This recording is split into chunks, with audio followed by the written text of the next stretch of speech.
cool. Respectfully, I'd rather move on. Obviously, it's difficult because then, there's circumstances and there's decisions that need to be made and whatnot. But I just think for me, that Man City game got me with Ten Hag. The Man City Yeah, game when yeah, he yeah. lost 3-0. That's what Yeah. got me. I said, yo, I'm But sorry, Varane, tactical reasons.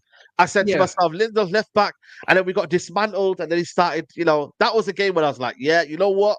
You embarrassed me at home again. Like, the amount of embarrassing defeats we've had at home, yeah, it's ridiculous. And the, it's just the results normal. haven't been great. I'll be honest. To be Yeah. honest, yeah. I mean, sometimes it's not about the results. It's about how you lose a game. Yes. I think that is the main thing. It's like if you're putting 11 man outside the box and then just sitting there all day, that's embarrassing.